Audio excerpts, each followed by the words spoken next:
नमस्कार, मैं हूं आपके साथ पूर्वी राय और आप देख रहे हैं एपी फर्स्ट न्यूज।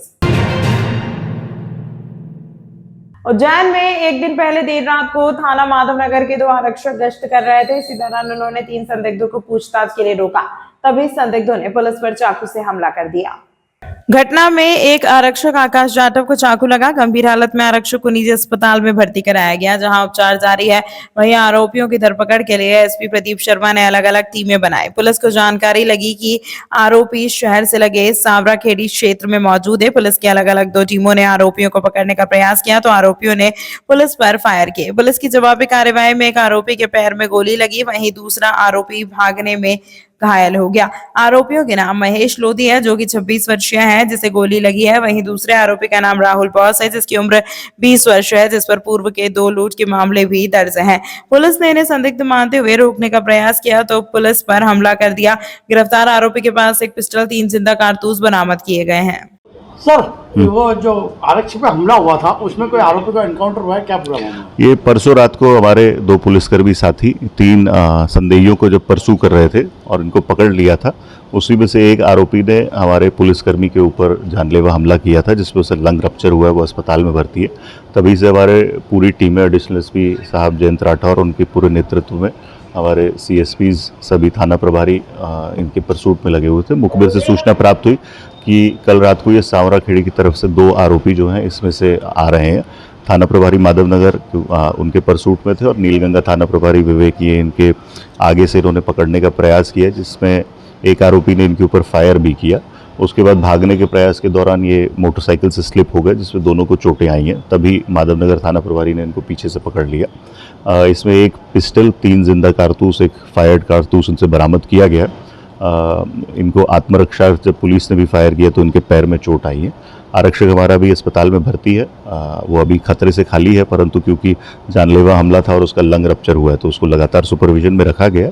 उसमें हमारी पुलिस के साथी और डॉक्टर्स की टीम लगातार उसको मॉनिटर कर रही है और ब्लड डोनेट करने के लिए हमारे जो पुलिस के साथी हैं वो भी लगातार 24 घंटे में वहाँ उपलब्ध है। आरक्षक घायल है, जो आरोपी घायल है उनका नाम क्या है? एक महेश है, ये मूलतः ताल देलवास का रहने वाला है और महेश लोधी है, करीब 26 साल की उम्र है। इसका एक साथी है राहुल बॉस, ये राहुल उर्फ बॉस, ये करीब 20 साल का है। ये पूर्व में भी लूट में बंद हुए, 2017-2020 में देवास गेट और जीवाजीगंज में 3 बार लूट में बंद हुए, जो और अन्य भी इनके आपराधिक रिकॉर्ड है। ये पुराने गंभीर आरोपों में बंद रह चुके हैं, साथ में बंद हुए।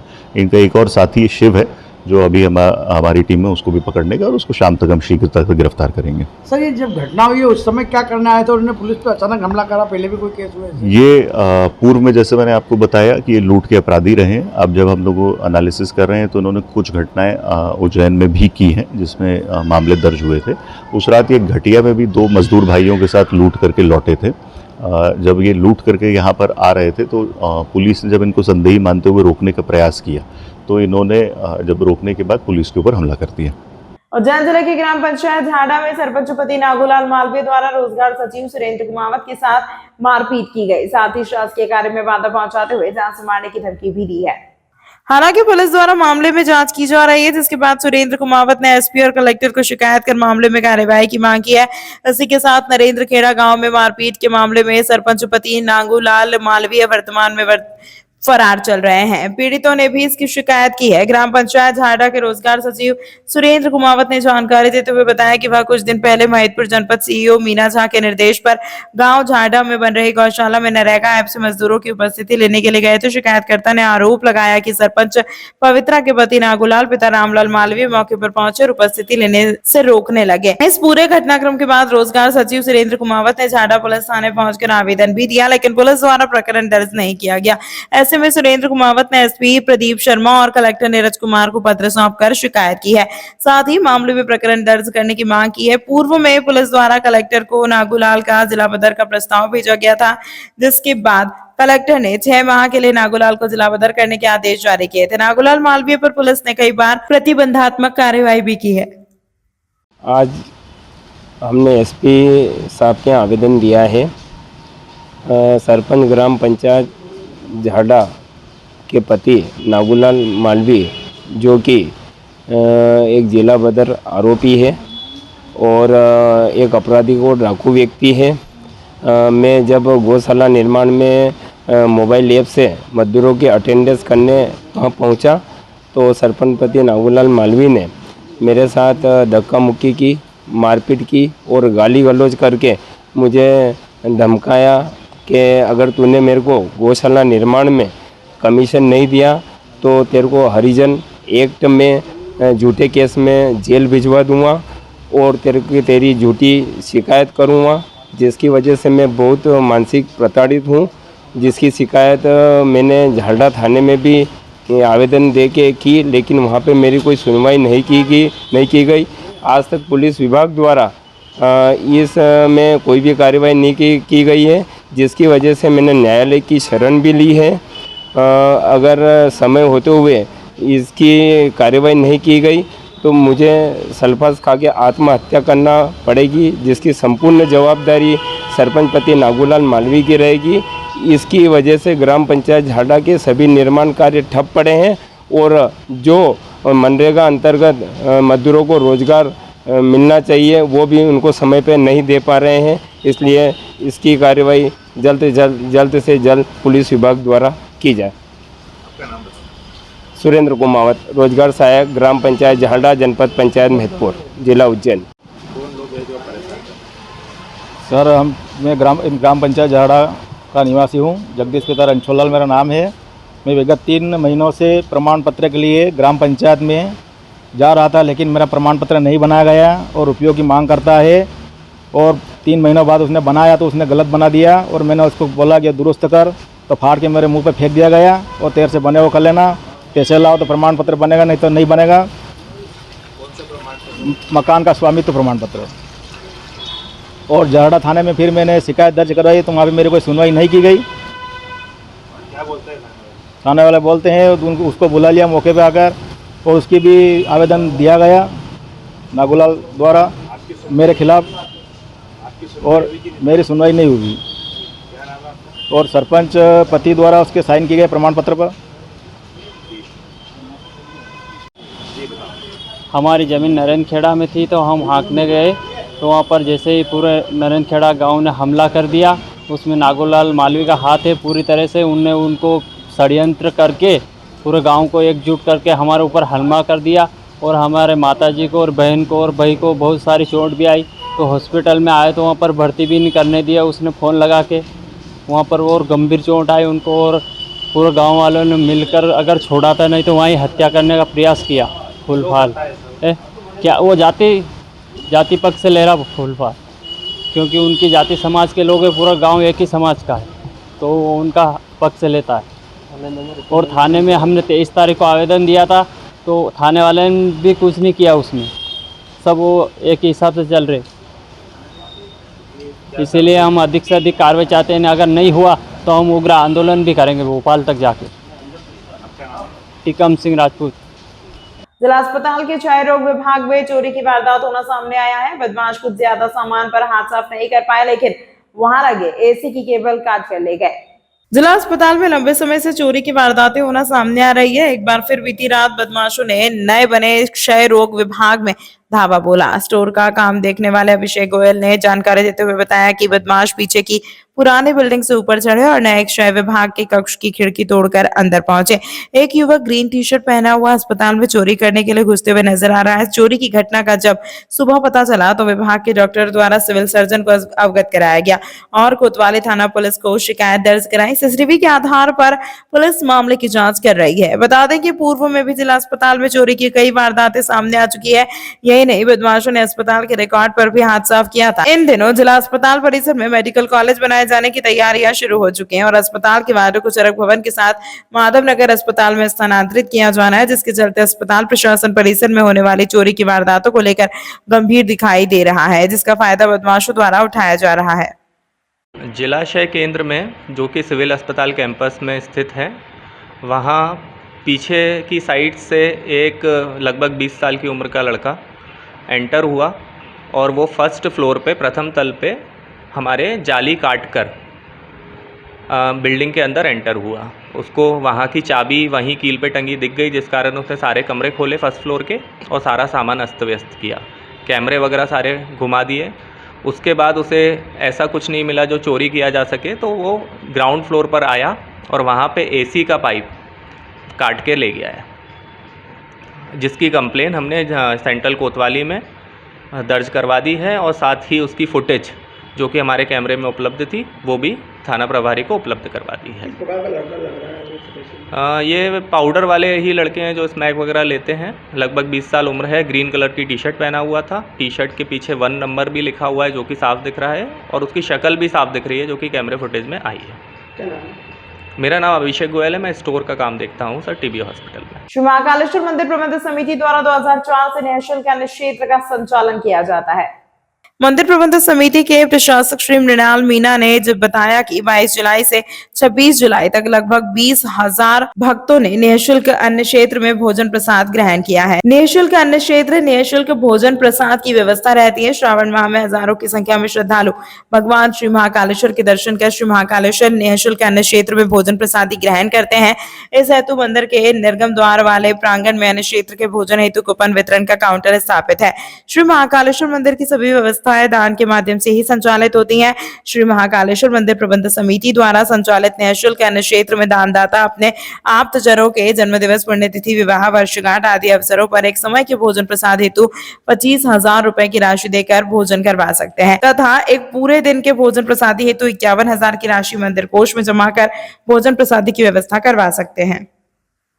हरियाली अमावस्या के अवसर पर उज्जैन में लगभग 1 लाख पौधे लगाए जाएंगे। वृहद पौधारोपण की तैयारियों के संबंध में बैठक आयोजित की गई। बैठक में विधायक अनिल जैन कालूवाड़ा, नगर निगम सभापति कलापति यादव, कलेक्टर नीरज कुमार सिंह, नगर निगम आयुक्त आशीष पाठक, रवि राय एवं अन्य गणमान्य नागरिक मौजूद थे। बैठक में आगामी हरियाली अमावस्या के अवसर पर वृहद स्तर पर पौधारोपण के लिए की जाने वाली तैयारियों की समीक्षा की गई। उल्लेखनीय है कि हरियाली अमावस्या पर्व के अवसर पर आगामी 4 अगस्त को वृहद स्तर पर पौधारोपण किया जाएगा। इस दौरान उज्जैन में लगभग 1 लाख पौधे लगाए जाएंगे। विधायक अनिल जैन कालूवाड़ा ने बैठक में कहा कि 4 अगस्त के पूर्व नगर पालिका निगम के नोडल अधिकारी और स्थानीय पार्षद आपसी समन्वय के साथ कार्य करें। जितने भी वार्ड हैं वहां के स्थानीय उद्यानों में पौधारोपण की तैयारियां की जाए। गड्ढे खोदने के लिए जगह सुनिश्चित करें। पौधारोपण के लिए यदि साधनों की आवश्यकता हो तो नगर पालिका निगम को सूचित किया जाए। विधायक जैन कालूवाड़ा ने कहा कि औद्योगिक क्षेत्र में वृहद स्तर पर पौधारोपण किया जाए। इसके लिए स्थानीय उद्योगपतियों की बैठक आयोजित कर कार्य योजना बनाई जाए। जिले में वन क्षेत्र को बढ़ाने के लिए प्रयास हम सबको करने चाहिए। बच्चों तथा युवाओं में पर्यावरण संरक्षण की भावना को जागृत करना है। उन्हें बताया कि पर्यावरण संरक्षण के लिए पौधे लगाना अत्यंत आवश्यक है। विभिन्न सामाजिक संस्थाओं, स्थानीय नागरिकों, सुबह की सैर करने वाले लोगों को पौधारोपण महाअभियान में शामिल होने के लिए प्रेरित किया जाए। एक पेड़ माँ के नाम अभियान के तहत उज्जैन शहर में 4 तारीख को हरियाली अमावस्या के दिन पूरे शहर में पौधारोपण का अभियान चलाया जाएगा, जिसके लिए जो सामाजिक संगठन हैं, सभी पार्षदगण हैं, जनप्रतिनिधिगण हैं, उनके साथ आज बैठक की गई थी और 1 लाख पौधे 4 तारीख को लगाने का शहर में लक्ष्य रखा गया है। इस तरीके से उस दिन पूरे जिले में भी अभियान चलाया जाएगा और अन्य सामाजिक संगठन से बात करके पूरे जिले के भी लक्ष्य रखेंगे। रेलवे स्टेशन प्लेटफॉर्म नंबर 1 से वृंदावन धाम के दर्शन करने एवं कथा सुनने के लिए यात्रा रवाना हुई। भारतीय किसान यूनियन के जिला अध्यक्ष भगवान सिंह राजपूत ने जानकारी देते हुए बताया कि उज्जैन से वृंदावन धाम जाने वाले गुरुजी एवं भक्तों का भारतीय किसान यूनियन जिला इकाई उज्जैन के द्वारा रेलवे स्टेशन पर भव्य स्वागत एवं मालवा की परंपरा के अनुरूप साफा बांधकर तथा शॉल श्रीफल भेंट कर नागरिक अभिनंदन किया गया। साथ ही उनके साथ जा रहे सभी संगीतकार बंधुओं भागवत भक्तों का तिलक कर स्वागत किया गया। बड़ी संख्या में पुरुष एवं महिला इंदौर नई दिल्ली इंटरसिटी एक्सप्रेस से रवाना हुए। इस दौरान इस अवसर पर राष्ट्रीय सरपंच संघ के जिला अध्यक्ष सरपंच सतीश शर्मा, यूनियन के जिला प्रवक्ता देवराम जाट, यूनियन के कानूनी सलाहकार हाईकोर्ट अधिवक्ता संगम सिंह गौरव, यूनियन के तराना तहसील अध्यक्ष जीवन शर्मा, तेजराम जाट, दिनेश व्यास, गोकुलदास बैरागी, अरुण व्यास, आत्माराम राठौर, विजय सिंह सोलंकी, दरबार सिंह सोलंकी, सुशील व्यास आदि अनेकों भारतीय किसान यूनियन जिला उज्जैन के सदस्य उपस्थित रहे। जय श्री राधे। मैं पंडित संतोष व्यास, जलवा तहसील घटिया, जिला उज्जैन से। आज बड़े सौभाग्य से हम सभी लोग मिलकर के लगभग 125 लोग, जिसमें हमारे बुजुर्गों का आशीर्वाद, युवा साथियों का सहयोग और बच्चों का प्यार मिला, जो आज हम सभी ट्रेन से वृंदावन की ओर प्रस्थान कर रहे हैं। कल 27 जुलाई 2024 से माँ कथा प्रारंभ होना है, श्रीमद् भागवत कथा, जो 2 अगस्त 2024 तक चलेगी। इसी संदर्भ में श्री लाडली जी सरकार की कृपा से हम सभी 7 दिन वहाँ यात्रा करेंगे, दर्शन करेंगे और श्रीमद् भागवत कथा का हम आनंद लेंगे। ये पहली ऐसी यात्रा है हमारे इस क्षेत्र की, घटिया तहसील की, जो इतने लोग मिलकर के वृंदावन में पहली बार कथा होने जा रही है। तो कहीं न कहीं हमारे बुजुर्गों का आशीर्वाद, युवा साथियों का सहयोग, बाहर से सभी पधारे महानुभावों का सहयोग, और मैं सबका आभार भी प्रदर्शित करता हूं जिन्होंने इस कार्य को सफल बनाने के लिए कार्य किया, सहयोग दिया। इसी आशा के साथ सभी को जय श्री कृष्णा, जय श्री राधे। हम सब ग्रामवासी वृंदावन में गुरुजी संतोष व्यास जी के सानिध्य में कथा का श्रवण करने आ रहे हैं। कथा 7 दिन तक चलेगी। उसी में भागवत कथा का आरंभ हो रहा है। हम सब ग्रामवासी वहाँ आनंद लेंगे, कथा का श्रवण करेंगे। संगम सिंह कौरव, भारतीय किसान यूनियन का कानूनी सलाहकार। नवजात शिशु की मौत के मामले में सीएमएचओ ने फ्रीगंज के एमपी हॉस्पिटल के लाइसेंस को 1 माह के लिए निरस्त करने के आदेश 7 मरीजों की भर्ती पर रोक लगाई है। कमीशन के लालच में सरकारी अस्पताल से मरीज को निजी अस्पताल में ले जाने वाले गिरोह के कारण एक नवजात की मौत हुई है। माधवनगर अस्पताल में रजनीपति अंकित यादव ने नवजात बच्चे को 24 जुलाई को जन्म दिया था। जन्मे नवजात की तबीयत खराब होने पर उसे डॉक्टर ने चरक अस्पताल रेफर किया था, मगर आशा कार्यकर्ता ने कमीशन के लालच में फ्रीगंज के एमपी अस्पताल में एम्बुलेंस बुलाकर उसे भर्ती करा दिया था। जबकि एमपी अस्पताल में बच्चों के लिए पर्याप्त सुविधाएं जैसे वेंटिलेटर और NICU भी नहीं है। पर्याप्त इलाज के अभाव के चलते नवजात की मौत हो गई। यह मामला जब माधवनगर हॉस्पिटल के प्रभारी डॉक्टर विक्रम रघुवंशी के नॉलेज में आया तो उन्होंने इस मामले में जांच की और पंचनामा बनाकर सीएमएचओ डॉक्टर अशोक पटेल को इसकी सूचना दी। इसके बाद सीएमएचओ डॉक्टर अशोक पटेल अपनी टीम के साथ एमपी हॉस्पिटल पहुंच और जांच शुरू की। एमपी हॉस्पिटल और NICU और वेंटिलेटर की सुविधा नहीं मिली तो सीएमएचओ हॉस्पिटल के लाइसेंस को 1 महीने के लिए निरस्त कर नए मरीज की भर्ती पर रोक लगाई है। परसों माधवनगर हॉस्पिटल में एक महिला की डिलीवरी हुई थी जिसमें बच्चा काफ़ी सीरियस था और उसे हमने माधवनगर से चरक हॉस्पिटल ICU में शिफ्ट करने हेतु भेजा गया था। लेकिन एक आशा कार्यकर्ता द्वारा उसे चरक हॉस्पिटल में ले जाते हुए अपने MP हॉस्पिटल में ले जाया गया और उन्होंने उस बच्चे का इलाज किया, जबकि वह उनके लिए बच्चों के इलाज की सुविधा कतई नहीं थी, न ही उनके पास पीडियाट्रिशियन डॉक्टर थे। उसके बावजूद भी उन्होंने बच्चे को वहाँ पे रखा और इलाज किया। उसकी हालत गंभीर होती चली गई। जब हमारे संज्ञान में ये बात आई तो हमने बच्चे को वहाँ से डिस्चार्ज करवा कर SCCU चरक हॉस्पिटल में भेजा, जहाँ आज सुबह उसकी मृत्यु हो गई। इसमें हम पूर्णतया से MP हॉस्पिटल की गलती मानी गई, क्योंकि जब सुविधा नहीं थी वो तो अपने बच्चे क्यों रखा, और बच्चे को प्रॉपर समय में इलाज और उपचार मिल जाए तो बच्चे की जान बचाई जा सकती थी। इसलिए हमने उनकी गलती पाए जाने पर 1 माह के लिए उनका लाइसेंस सस्पेंड कर दिया। आशा कार्यकर्ता कहाँ पर? आशा कार्यकर्ताओं को भी गलती और आर्थिक हित लाभ के दोषी पाए जाने पर उसकी सेवाएं समाप्ति के लिए हमने प्रस्ताव भेजा है कलेक्टर साहब। उसमें सेल भी कर रहे हैं क्या? नहीं। तमाम महत्वपूर्ण खबरों के लिए देखते रहिए MP फर्स्ट न्यूज।